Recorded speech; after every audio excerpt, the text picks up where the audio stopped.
السلام علیکم ناظرین، آج ایک اور خوبصورت میسج کے ساتھ میں آپ کی خدمت میں حاضر ہوں۔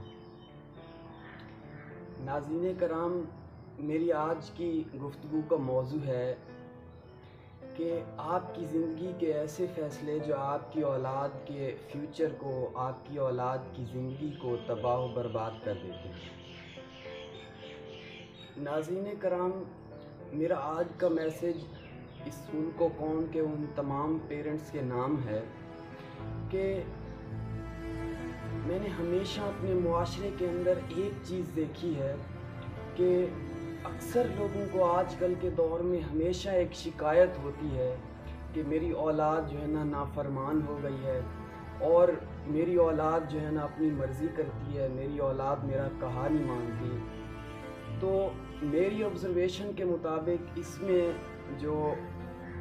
بہت ہی امپورٹنٹ چیز ہے وہ ہے، دیکھیں انسان جو ہے نا ایک اشرف المخلوقات ہے اور غلطی کرنا اس کی فطرت میں شامل ہے۔ تو میری آبزرویشن کے مطابق، میری ریسرچ کے مطابق والدین کے بھی کچھ زندگی کے ایسے فیصلے ہوتے ہیں جو کہ ان کی اچھی ایک سوچ و بچار اور اچھے مشورے کے نہ ہونے کی وجہ سے وہ ان کی اولاد پہ اثر انداز ہوتے ہیں۔ تو اچھا، اب آپ یہ دیکھیں کہ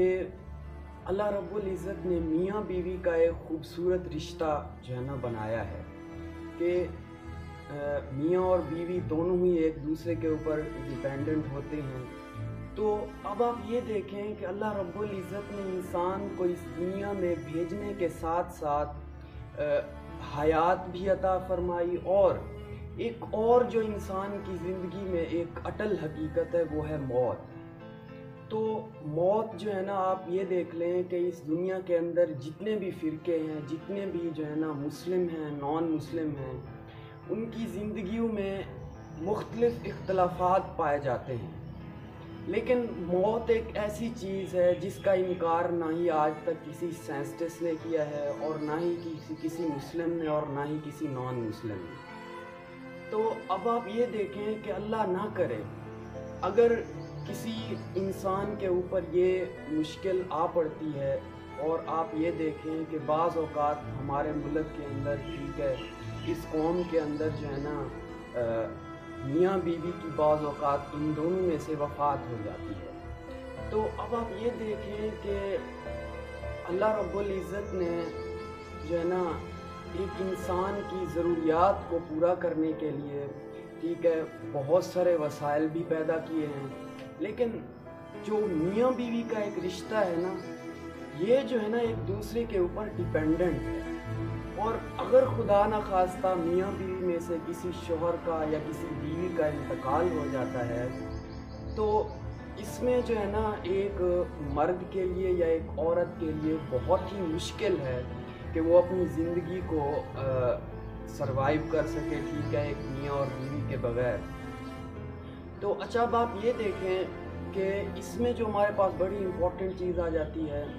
کہ اگر خدا نہ خواستہ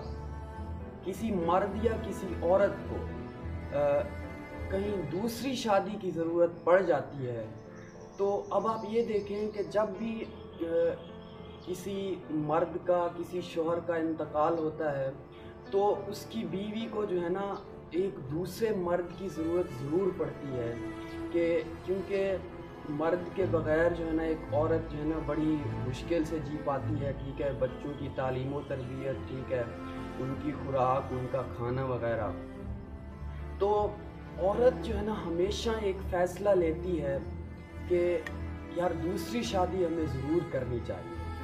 لیکن اگر سیم اس کا دوسرا اینگل دیکھیں تو مرد کی سوچ بھی ہمیشہ اسی طرح ہی ہوتی ہے، اور وہ بھی ضرور چاہتا ہے کہ اس کا بھی